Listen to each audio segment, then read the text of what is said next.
اما بعد فاعوذ باللہ من الشیطان الرجیم بسم اللہ الرحمن الرحیم واما من خاف مقام ربہ ونہى النفس عن الہوى فإن الجنة هي المأوى۔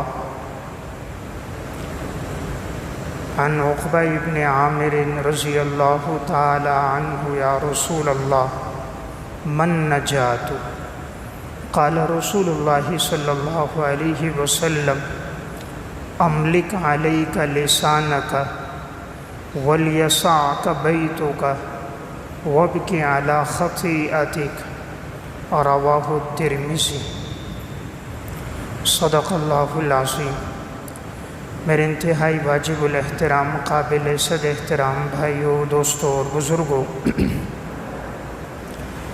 حضرت عقبہ ابن عامر رضی اللہ تعالیٰ عنہ نبی اکرم صلی اللہ علیہ وسلم کے پاس آئے اور ایک سوال کیا، من نجات یا رسول اللہ، اے اللہ کے رسول، ایسے کون سے اعمال ہیں کہ جن کو انسان اختیار کرے اور اس کی نجات ہو جائے؟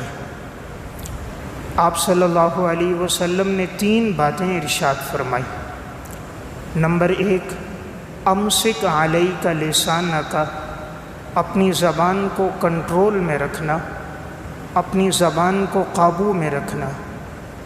نمبر 2، ولیسعک بیتک، تمہارے لیے تمہارا گھر کشادہ ہے، یعنی بلا ضرورت گھر سے باہر نہ نکلنا، اپنا وقت گھر میں عبادت میں، تلاوت میں، ذکر و اذکار میں، ریاضت میں، دینی امور میں، مطالعے میں گزار دیں۔ تیسری بات، وابک علی خطیئتک، اور اپنے گناہوں پہ روتے رہنا، اپنے گناہوں پہ رونا، آنسو بہانا۔ تو آپ صلی اللہ علیہ وسلم نے 3 باتیں بیان فرمائی۔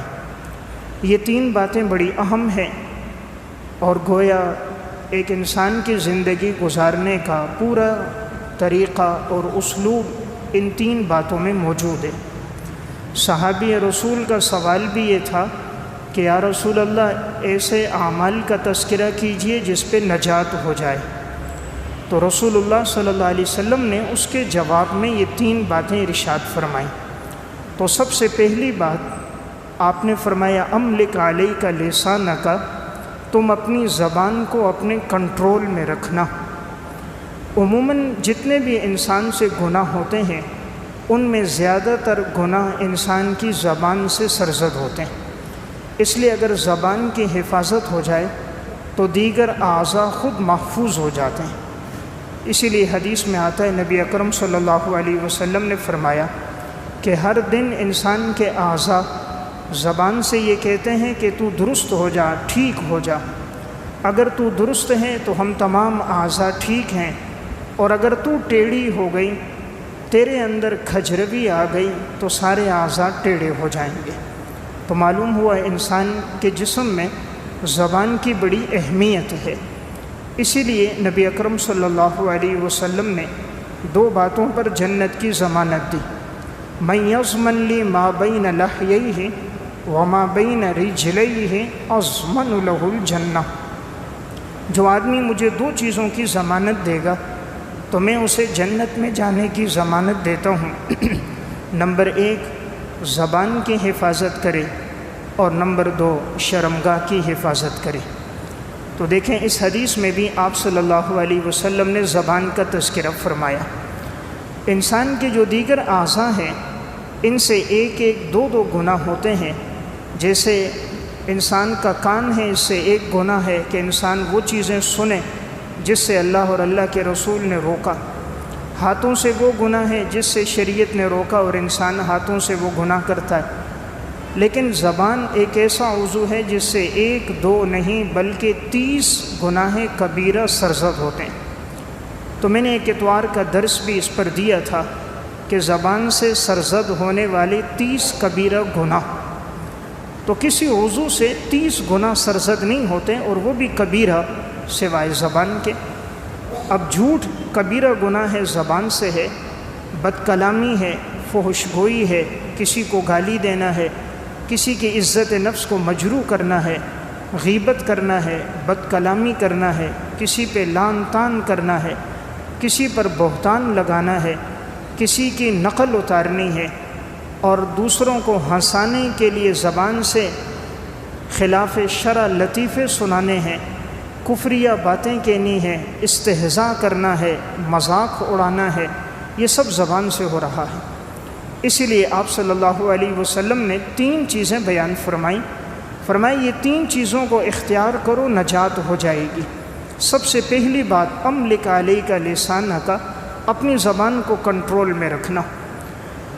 لہا عربی کا ایک شعر ہے، جراحات السنان لہا التیام ولا یلتام ما جرح اللسان، کہ زخم جو تلوار کا ہو، نیزے کا ہو، وہ بھر جاتا ہے، ٹھیک ہو جاتا ہے، لیکن جو زخم زبان سے لگ جائے وہ کبھی ٹھیک نہیں ہوتا، یعنی ساری عمر وہ تازہ ہی رہتا ہے۔ جب بھی وہ گالم گلوچ وہ بات یاد آ جائے تو انسان کو وہ صدمہ اور وہ تکلیف دوبارہ تازہ ہو جاتی ہے۔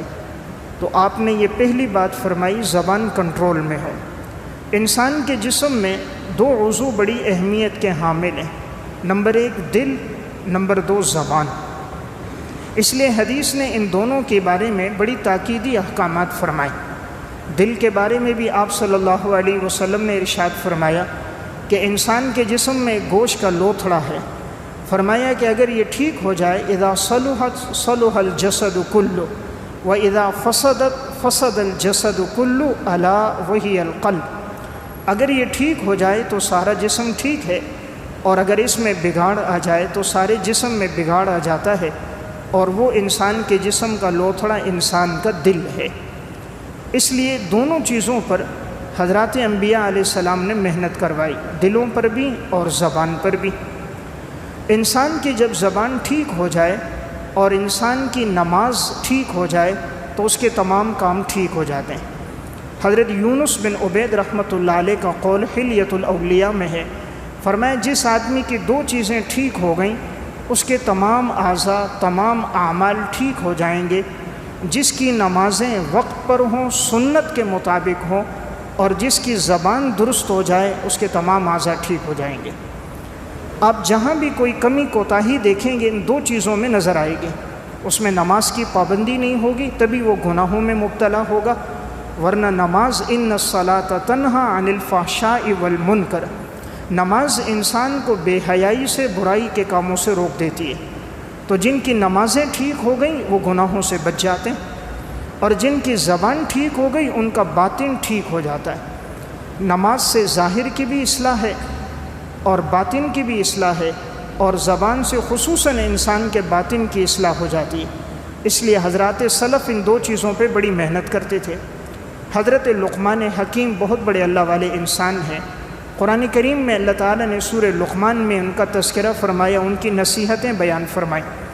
تفسیر کشاف میں واقعہ ہے، حضرت لقمان کے ایک مرتبہ آقا نے ان سے بکری ان کو دی اور کہا اس کو ذبح کرو اور اس کے جسم کے 2 بہترین عضو لے کر آؤ۔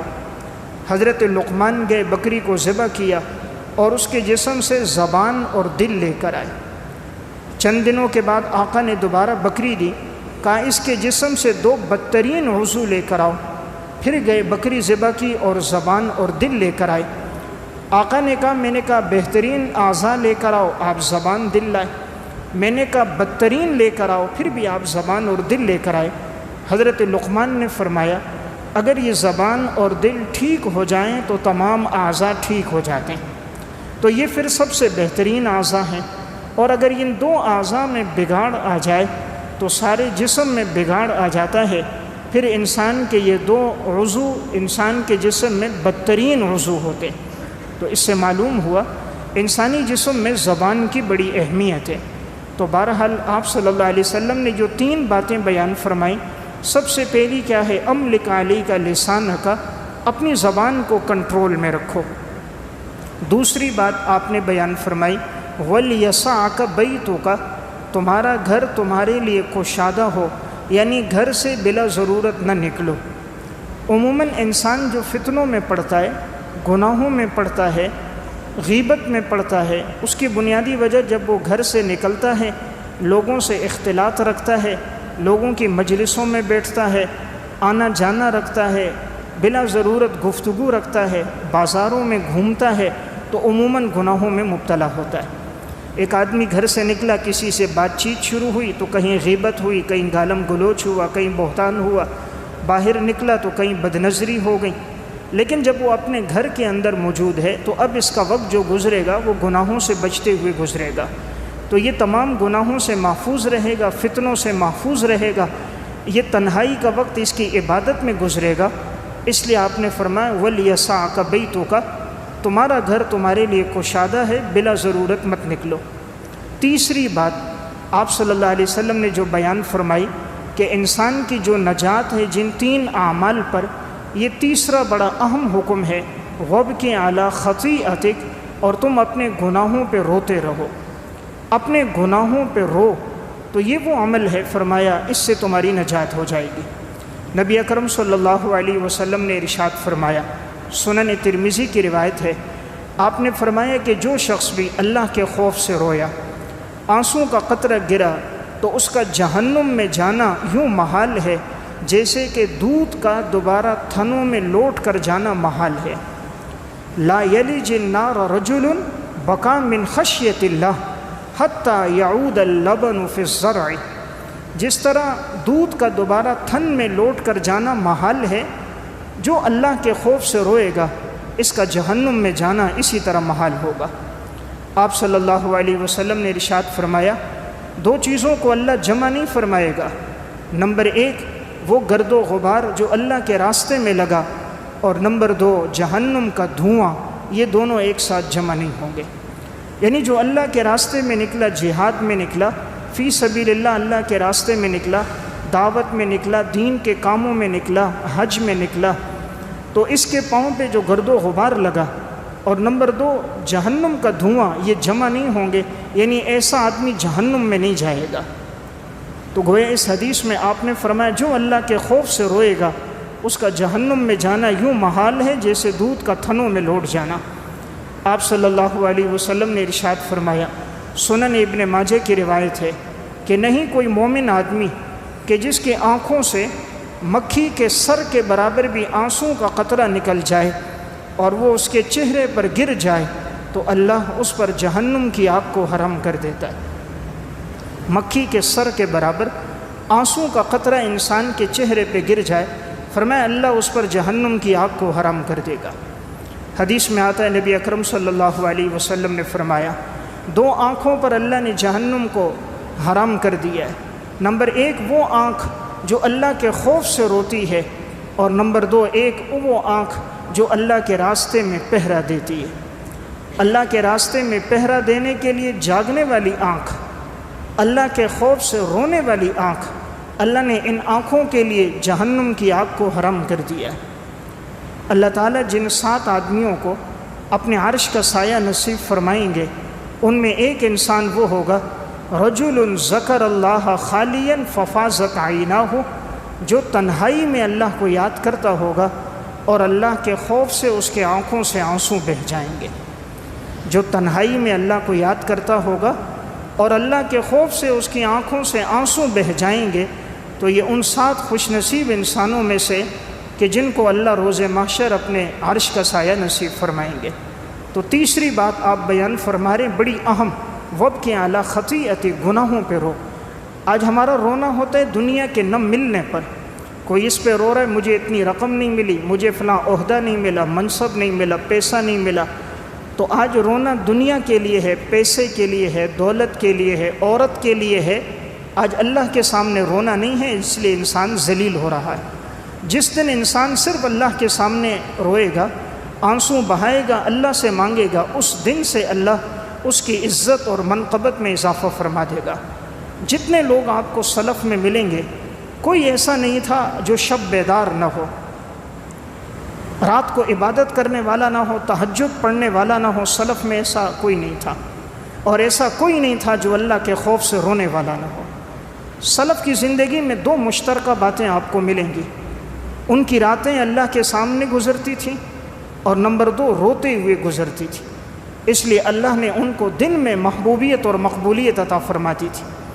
اس طرح کے 20 واقعات امام ابن ابی الدنیا رحمۃ اللہ علیہ متوفہ 281 ہجری نے الرقۃ والبکا میں، اور امام ابن قدامہ حنبلی متوفہ 620 ہجری نے بھی الرقۃ والبکا میں اس طرح کے 20 واقعات ذکر کیے کہ حضرات صحابہ اور سلف میں کون تھے جو اللہ کے خوف سے رونے والے تھے۔ خود امام الانبیاء صلی اللہ علیہ وسلم کی حالت دیکھیے، صحیح بخاری کی روایت ہے، آپ صلی اللہ علیہ وسلم عبداللہ ابن مسعود رضی اللہ تعالیٰ عنہ سے فرماتے ہیں، عبداللہ تم میرے سامنے قرآن پڑھو۔ فرمایا یا رسول اللہ میں کیسے قرآن پڑھوں، قرآن تو آپ پہ نازل ہوا۔ فرمایا نہیں، میرا دل چاہتا ہے آج میں کسی اور سے قرآن سنوں۔ حضرت عبداللہ بن مسعود رضی اللہ تعالیٰ عنہ فرماتے ہیں میں نے قرآن کریم کی تلاوت شروع کی، اور جب میں پڑھتے پڑھتے اس آیت پہ پہنچا فَكَيْفَ إِذَا جِئْنَا مِن كُلِّ أُمَّةٍ بِشَهِيدٍ وَجِئْنَا بِكَ عَلَى هَؤُلَاءِ شَهِيدًا، ہم ہر امت میں سے ایک گواہ لے کر آئیں گے، آپ کو تمام امتوں پر گواہ بنا کر پیش کریں گے۔ فرمایا جب میں نے یہ آیت پڑھی میں نے سر اٹھا کر دیکھا تو نبی اکرم صلی اللہ علیہ وسلم کی آنکھوں سے آنسو بہہ رہے تھے۔ میں نے سر اٹھا کر دیکھا تو آپ صلی اللہ علیہ وسلم کی آنکھوں سے آنسو بہہ رہے تھے۔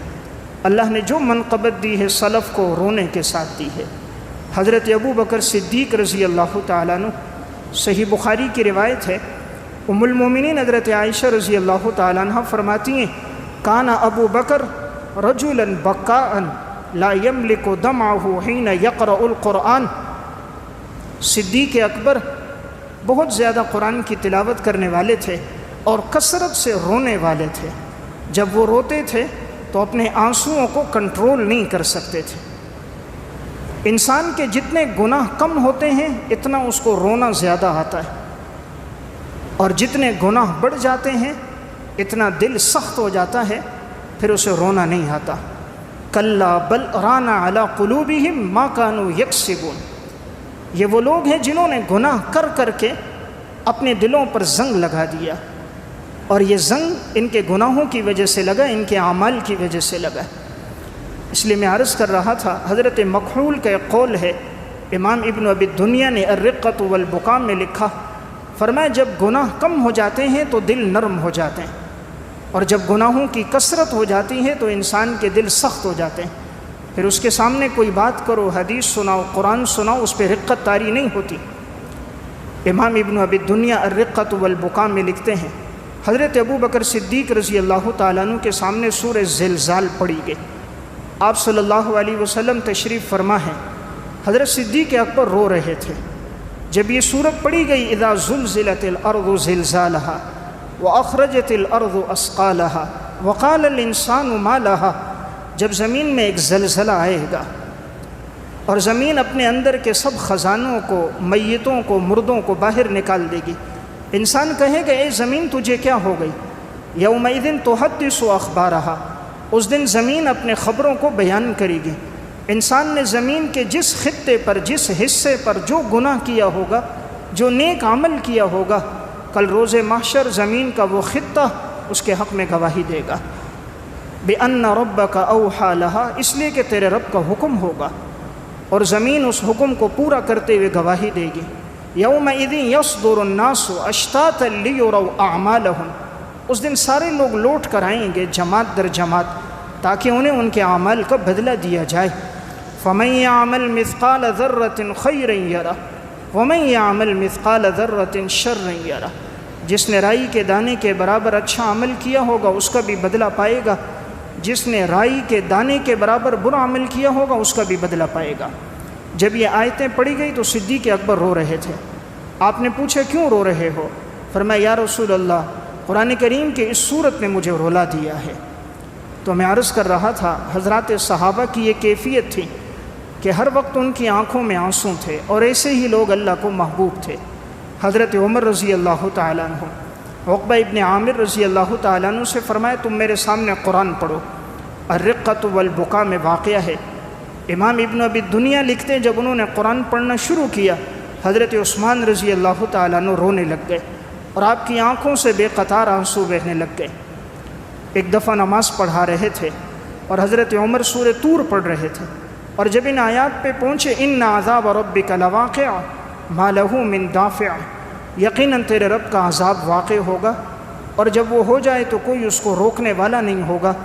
حضرت عمر رونے لگ گئے، ایسے روئے کہ 20 دن تک بیمار ہو گئے، اور لوگ آپ کی عیادت کے لیے آپ کے گھر آتے تھے۔ یہ واقعہ حیات الصحابہ میں اور رقۃ والبکا میں ابن ابی الدنیا نے لکھا۔ تو میں عرض کر رہا تھا، تیسری چیز اللہ کے سامنے رونے والے لوگ۔ صحیح بخاری میں تعلیقاً روایت ہے، حضرت صائب بن یزید فرمانے لگے، حضرت عمر رضی اللہ تعالیٰ عنہ نماز پڑھا رہے تھے فجر کی، اور جب اس آیت پر پہنچے، انما اشکو بثی وحزنی الی اللہ، میں اپنے غم کی شکایت اور درد دل کی شکایت صرف اللہ کے سامنے بیان کرتا ہوں۔ فرمایا حضرت عمر ایسے رو رہے تھے کہ میں ان کے رونے کی آواز آخری صف میں سن رہا تھا، میں ان کے رونے کی آواز آخری صف میں سن رہا تھا، جن کے لیے جنت کی بشارتیں لسان نبوت سے ملیں، جن کے جنت میں محلات امام الانبیاء نے دیکھے، جن کی موافقت میں اللہ نے قرآن کی 22 آیات نازل فرما دی، جو مشورہ دیا اللہ نے قرآن کا حصہ بنا دیا۔ ان اللہ جعل الحق علی لسان عمر، جن کی زبان اور دل پر اللہ نے حق کو جاری کر دیا۔ لیکن اللہ سے کیا تعلق ہے کہ جب بھی بات آتی ہے تو آنکھوں سے آنسو بہتے روتے ہیں۔ تو میں نے عرض کیا، اللہ کے ہاں پسندیدہ انسان کون ہے؟ وابکی علی خطیئتک، جو اپنے گناہوں پہ رونے والا ہو۔ حضرات سلف کی یہی کیفیت تھی۔ حضرت عبداللہ ابن عمر رضی اللہ تعالیٰ عنہ، الرقۃ والبکا میں واقعہ، ان کے سامنے قرآن کی آیت پڑھی گئی، الم یأن للذین آمنوا ان تخشع قلوبہم لذکر اللہ، کیا وہ وقت قریب نہیں آیا کہ ایمان والوں کے دل اللہ کی یاد سے نرم ہو جائیں؟ کیا وہ وقت قریب نہیں آیا کہ ایمان والوں کے دل اللہ کی یاد سے نرم ہو جائیں؟ یہ آیت پڑھی گئی، حضرت عبداللہ ابن عمر رو رہے تھے، اتنے روئے کہ ان کی داڑھی مبارک آنسوؤں سے تر ہو گئی۔ تو میں عرض کر رہا تھا، سلف کی زندگی میں ایک چیز نظر آتی ہے، وابکی اعلیٰ خطیئتک، اللہ کے سامنے رونا بہت تھا۔ اس لیے اللہ تعالیٰ نے ان لوگوں کو عزتیں بڑی عطا فرمائی تھیں۔ جتنا انسان رب کے سامنے روتا ہے، اتنا اللہ خلق خدا کے دلوں میں اس کی محبت کو، مقبولیت کا اللہ اضافہ فرما دیتا ہے۔ الرقۃ والبکا میں واقعہ ہے، حضرت حسن بن صالح رحمۃ اللہ علیہ، ان کے ایک بھائی تھے جن کا نام تھا علی بن صالح، اور ان کی والدہ، تینوں کا ایک آپس میں ایک تعلق تھا عبادت کا۔ رات کے ایک حصے میں ایک عبادت کرتا، دوسرے حصے میں دوسرا کرتا، تیسرے حصے میں تیسرا عبادت کرتا۔ صفت الصفا میں بھی یہ واقعہ، اور عبادت کے بعد پھر روتے، ایسا روتے تھے کہ ان کے گریے کی آواز پورے گھر میں گونجتی تھی۔ تو پہلے والدہ کا یہ عمل تھا، والدہ کا انتقال ہو گیا، پھر رات کو 2 حصوں میں تقسیم کر دیا۔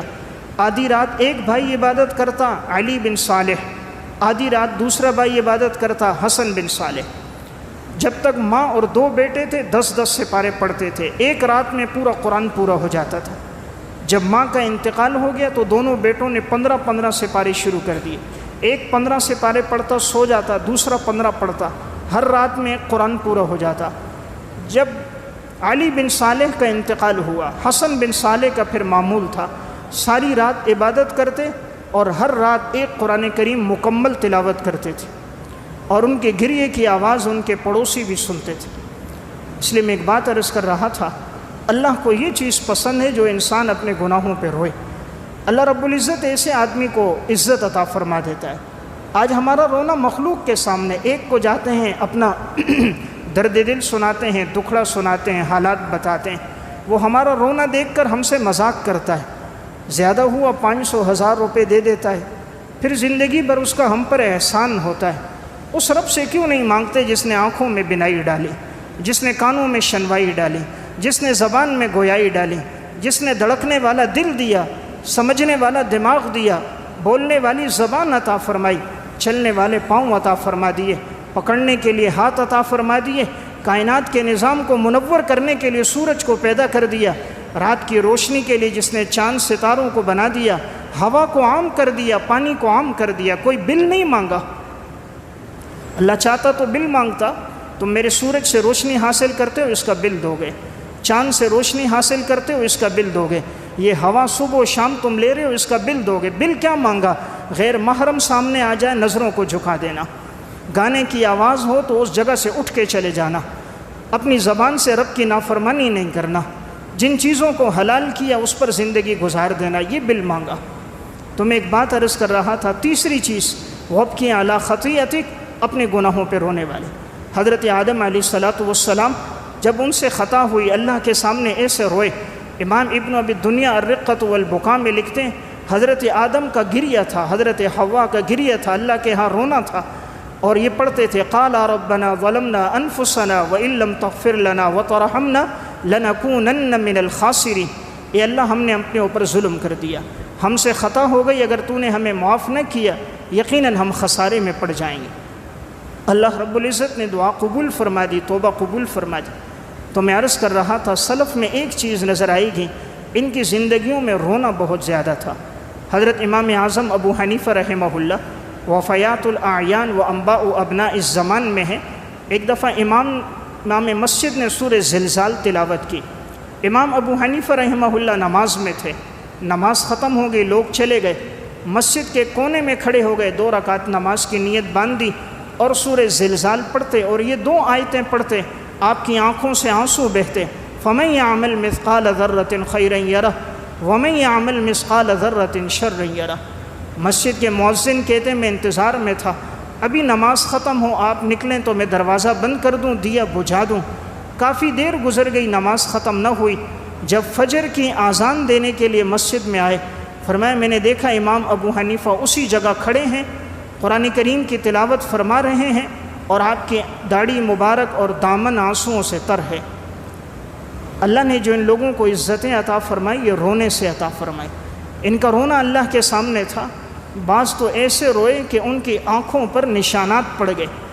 امام ابن ابی الدنیا نے الرقۃ والبکاء میں لکھا ہے حضرت عمر، حضرت عبداللہ بن عباس رضی اللہ تعالیٰ عنہما اتنے روتے تھے کہ رونے کی وجہ سے ان کے چہرے پر آنسوؤں کی وجہ سے نشانات پڑ گئے تھے، آنسوؤں کے قطرے اتنے گرتے تھے کہ ان کے رخسار پر نشان ہو گئے تھے۔ حالانکہ یہ وہ لوگ ہیں جن کو جنت کی بشارتیں دنیا میں مل گئی ہیں، اللہ نے ان کو عزتیں اسی وجہ سے عطا فرمائی۔ تو میں نے عرض کیا آپ صلی اللہ علیہ وسلم نے جو نجات والے اعمال بتائے وہ 3 ہیں۔ صحابی سوال کرتا ہے من نجات یا رسول اللہ، نجات کس میں ہے؟ آپ نے پہلی بات فرمائی املک علیک لسانک، اپنی زبان کو کنٹرول میں رکھنا۔ نمبر 2 ولیسعک بیتک، اپنے گھر کو اپنے لیے کشادہ رکھنا، بلا ضرورت باہر نہ نکلنا۔ اور نمبر 3 وابکی علی خطیئتک، اپنے گناہوں پہ روتے رہنا، اپنے گناہوں پہ رونا تمہاری نجات ہو جائے گی۔ امام بیہقی رحمۃ اللہ علیہ نے شعب الایمان میں واقعہ لکھا، حضرت فضیل بن عیاض رحمۃ اللہ علیہ، ابتدا کی ان کی زندگی چوری میں ڈکیتی میں گزر گئی۔ ایک دفعہ کہتے میں ایک گھر میں چڑھا، اب میں جیسے ہی دیوار پہ چڑھا، نیچے دیوار پھلانگنے کے لیے، میں نے قریب میں ایک شخص کو دیکھا، وہ قرآن پڑھ رہا تھا اور گھر سے قرآن کی تلاوت کی آواز آ رہی تھی، اور یہ آیت میرے کانوں میں پڑی، الم یأن للذین آمنوا ان تخشع قلوبہم لذکر اللہ، کیا وہ وقت قریب نہیں آیا کہ اے ایمان والو تمہارے دل اللہ کی یاد سے نرم ہو جائیں؟ کیا وہ وقت قریب نہیں آیا؟ قرآن تو سمجھتے تھے، عربی دان تھے، بس یہ آیت سنی دل پہ ایک چوٹ لگی، وہیں سے واپس نیچے ہوئے، توبہ کی، یا اللہ اب گناہ نہیں کروں گا۔ اب کہتے ہیں میں لوٹ کر آئے، ایک جنگل سے اب گزر رہا ہوں، تو میں ایک جگہ پیچھے بیٹھا ہوں، اندھیرا ہے اور لوگ آگے آپس میں باتیں کر رہے ہیں، تو ایک دوسرے کو کہہ رہے ہیں جلدی سے جنگل سے نکل جاؤ، کہیں ایسا نہ ہو فضیل بن عیاض نہ آ جائے۔ اس دور میں چونکہ یہ ڈاکہ ڈالنے میں بڑے مشہور تھے، کوئی قافلہ ہوتا اکیلے اس کو لوٹ لیتے، بڑے بہادر تھے، تو آپس میں کہہ رہے جلدی نکلو کہیں فضیل آ کر ہمارے قافلے کو لوٹ نہ لے۔ حضرت فضیل کے کانوں میں یہ آواز بھی پڑ گئی، اللہ کے سامنے گرے، سجدے میں روئے کہ یا اللہ آج مخلوق کے دل میں یہ بات آ گئی کہ فضیل تو ایسا ڈکیت ہے، چور ہے، ہر قافلے کو لوٹتا ہے، یا اللہ مجھے توبہ کی توفیق دے۔ وہاں سے گئے، پھر ساری زندگی حرمین میں گزار دی، مکہ اور مدینہ میں، اور پھر انتقال ہوا فضیل بن عیاض کا تو وہ بھی مکہ میں ہوا۔ تو میں عرض کر رہا تھا قرآن کی ایک آیت سنی اور زندگی تبدیل ہو گئی، اور پھر ایسی زندگی بدلی کہ ساری عمر اللہ کے سامنے شب بیداری میں گزری۔ تو اللہ کو جو انسان پسند ہے وابکی علی خطیئتک، جو اپنے گناہوں پہ رونے والا ہو۔ دنیا میں کوئی ایسا نہیں جو کہے مجھ سے کوئی گناہ نہیں ہوا، انبیاء علیہ الصلاۃ والسلام کے علاوہ کوئی معصوم نہیں، ہر انسان سے گناہ سرزد ہوتے ہیں۔ اور جو اپنے گناہ کو گناہ سمجھے اور توبہ کرے یہی اللہ کو پسند ہے، اور جو گناہوں پہ جری ہو جائے اور اللہ توبہ کی توفیق چھین لے، پھر ایک وقت آتا ہے معاذ اللہ پھر عبادت کی توفیق بھی چھن جاتی ہے، پھر بسا اوقات کلمے کی توفیق بھی نہیں ملتی، گناہ کرتے کرتے دل سیاہ ہو جاتا ہے۔ اس لیے حدیث میں آتا ہے، آپ نے فرمایا مومن سے جب گناہ ہو جائے اس کو یوں اتنا بھاری لگتا ہے جیسے پہاڑ اس پر گرنے والا ہے، اور منافق سے گناہ ہو اس کی مثال جیسے اس کے ناک پہ مکھی ہے، اس نے ہاتھ اوپر کیا مکھی اڑ گئی، پھر نیچے کیا پھر مکھی آ گئی، یعنی گویا کہ اس کو اس سے کوئی ذرا برابر بھی اس کی زندگی پہ کوئی اثر نہیں پڑتا، اس کی حیثیت یوں ہے جیسے مکھی کی ہے، گناہ کی آیا اور چلا گیا۔ اور مومن کی حیثیت اذا سرت کا حسنتوں کا وساعت کا سیئتوں کا فانت مؤمن، جب تمہاری نیکی تمہیں خوش کر دے، تمہارا گناہ تمہیں غمگین کر دے، آپ نے فرمایا تم مومن ہو۔ جب نیک اعمال سے خوشی ہو، گناہوں سے انسان غمگین ہو جائے، فرمایا تم مومن آدمی ہو۔ امام بہقی نے شعب الایمان میں ایک واقعہ لکھا، امام اصمعی رحمۃ اللہ علیہ فرماتے ہیں ایک دفعہ میں مسجد سے تلاوت کر کے گھر آ رہا تھا، راستے میں نے دیکھا ایک دیہاتی شخص ملا، اونٹ پر تھا، مجھے دیکھا وہ نیچے اترا، سلام کیا، پوچھا کون ہو، میں نے تعارف کرایا میں امام اصمعی ہوں۔ فرمایا کہاں سے آئے ہو، میں نے کہا مسجد سے آیا ہوں۔ کہا کیا کر رہے تھے، میں نے کہا قرآن کی تلاوت کر رہا تھا۔ کہا میرے سامنے بھی ذرا قرآن پڑھو۔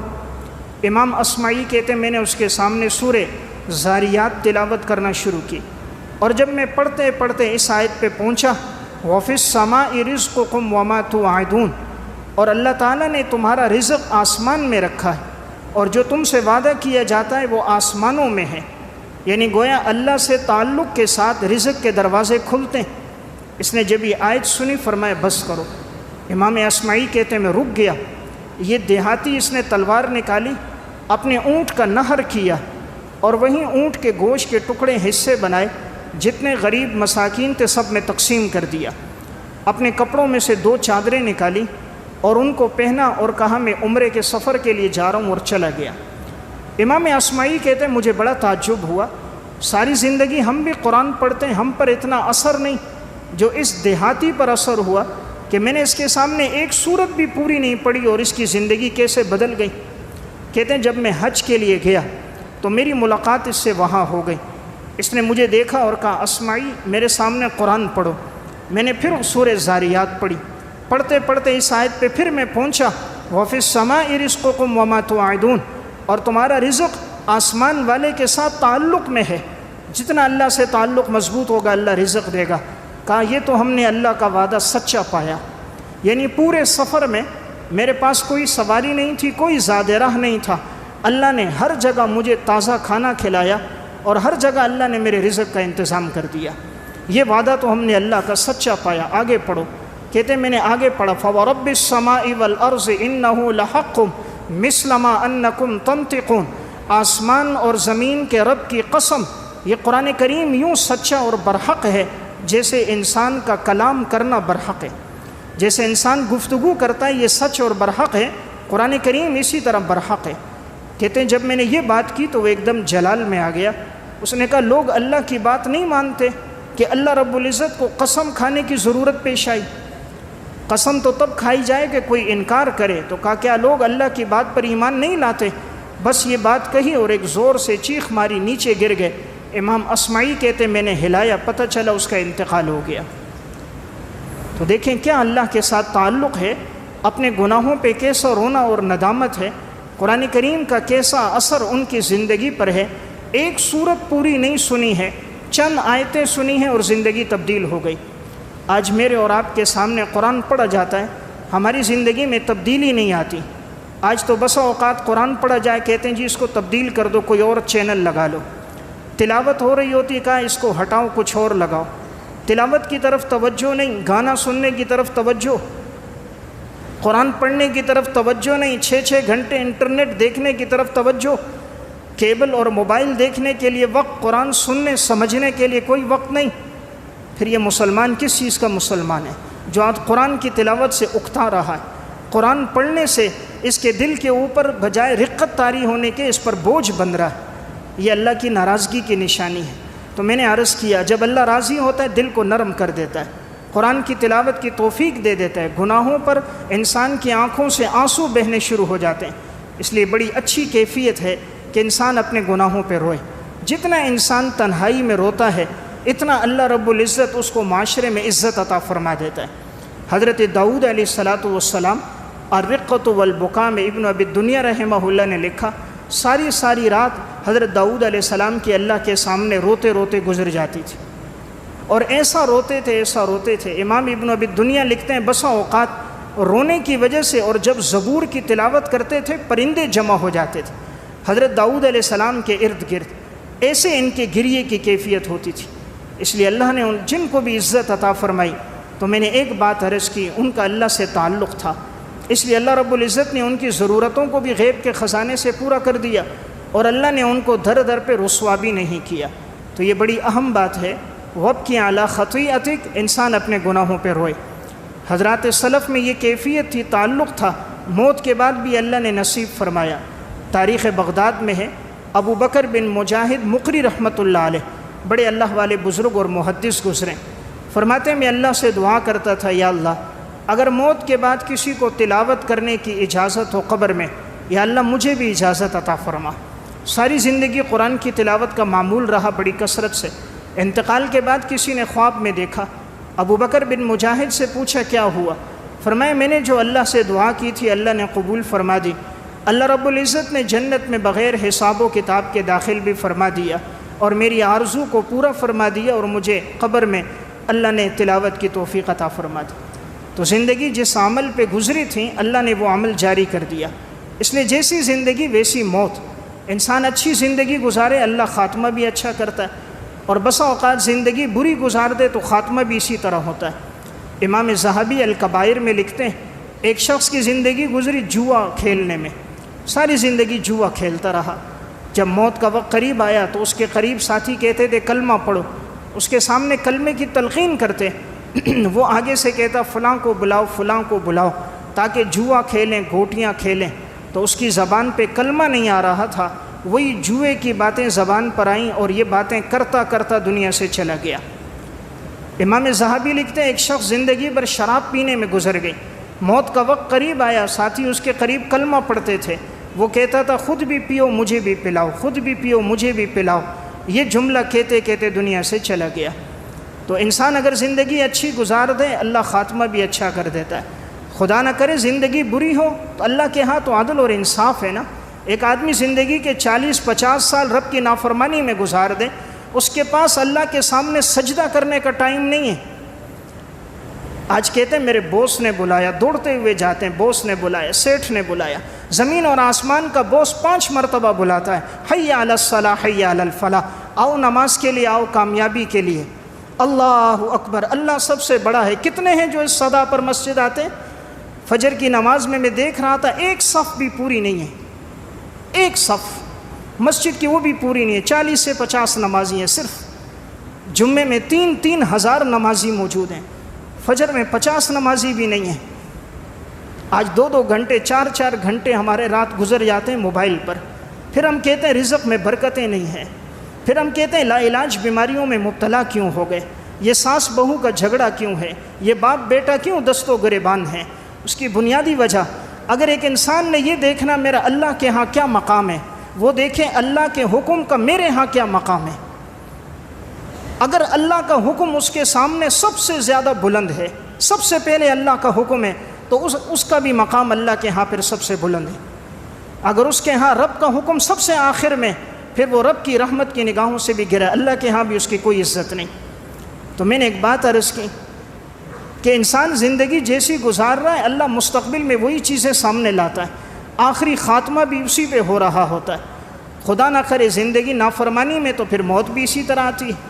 ایک واقعہ ڈاکٹر نور محمد نے لکھا انمول واقعات میں کہ ایک شخص زندگی بھر گانا گانے میں گزر گیا، ساری زندگی گانا گاتا، گانے سنتا، نہ کبھی نماز کے قریب آیا، نہ تلاوت کے، نہ مسجد کے، نہ کبھی جمعہ پڑھا، نہ کبھی عام نمازیں پڑھی۔ موت کا وقت قریب آیا، ڈاکٹر صاحب کہتے ہیں اس کی حالت یہ تھی کہ زبان باہر نکل گئی، آنکھیں اندر کو دھنس گئی، آواز یوں نکلتی جیسے کوئی کتا بھونک رہا ہو، اتنی تکلیف میں چیختا چلاتا، کوئی قریب نہیں بیٹھ سکتا تھا۔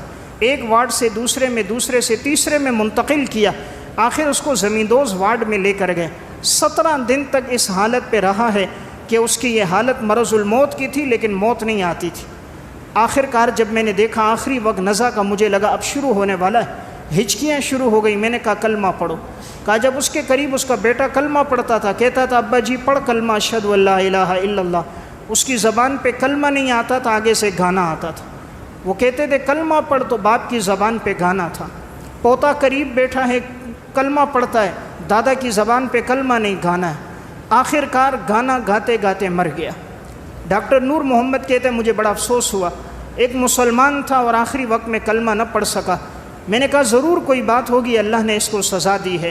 میں نے اس کے بیٹے سے بعد میں پوچھا آپ کے والد کی مرض الموت کی حالت بڑی سخت تھی, 17 دن یہ مرض الموت میں تھا, بڑی نزا کی حالت میں. آخر بات کیا ہے کہ یہ کلمہ بھی نہ پڑھ سکا.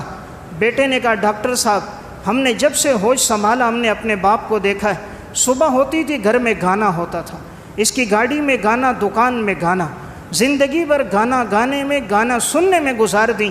اللہ نے موت کے وقت بھی زبان پہ گانا جاری کر دیا. تو جیسی زندگی ویسی موت. زندگی اچھی ہو اللہ خاتمہ بھی اچھا کرتا ہے, خدا نہ کرے زندگی بری ہو تو خاتمہ بھی برا ہوتا ہے. تو میں ایک بات عرض کر رہا تھا, اللہ رب العزت کے ہاں انہی لوگوں کا مقام بلند ہے وَابْكِ عَلَىٰ خَطِیئَتِک, جو اپنے گناہوں پہ رونے والے ہوں. اس لیے انسان 2 رکعت نماز پڑھ کر اللہ کے سامنے جتنا عجز و انکساری کرے, اپنے گناہوں پہ روئے, اگلے دن سے اللہ تعالیٰ اس کی عزت میں, منقبت میں, مقام اور مرتبے میں اضافہ فرما دیتے ہیں. اس نے جو چاہا ہوگا اللہ اس کے لیے غیب سے انتظام فرما دیں گے. حضرت بایزید بستامی رحمۃ اللہ علیہ بڑے اللہ والے بزرگ تھے. زندگی میں جب کوئی مانگتا اللہ کے نام پر دے دیتے, اپنے پاس نہ ہوتا قرضہ لے کر دے دیتے. ان پر بہت قرضہ ہو گیا. جب آخری وقت مرض الموت کا شروع ہوا, قریب میں ایک شخص تھا, کہنے لگا حضرت بایزید سے, حضرت آپ پر تو بہت قرضہ ہو گیا اور ادائیگی کے کوئی اسباب. حضرت بایزید کی آنکھوں میں آنسو آ گئے. اللہ رب العزت کے سامنے جھولی پھیلائی, یا اللہ میں نے اپنی ذات پہ کوئی خرچ نہیں کیا, جب بھی کسی نے مانگا تیرے نام پہ مانگا, میں نے تیرے نام کی لاج رکھی, میں نے تیرے نام کی عزت رکھی, میں نے اس کو خالی نہیں لوٹایا. جس نے کہا اللہ کے نام پر دے دو, میرے پاس نہیں ہوا لیکن میں نے قرضہ لے کر دیا ہے. مولا کریم میرے دنیا سے جانے کا وقت ہے, میری اتنی وسعت نہیں کہ میں ان تمام قرض داروں کو قرض دے سکوں, اور میں نہیں چاہتا اس حال میں مجھے موت آئے کہ میرے اوپر 1 درہم کا قرضہ بھی باقی ہو. اے زمین اور آسمان کے خالق, اے سونے اور چاندی کو پیدا کرنے والے. اب یہ دعا بایزید کی جاری تھی, دروازے پر دستک ہو گئی.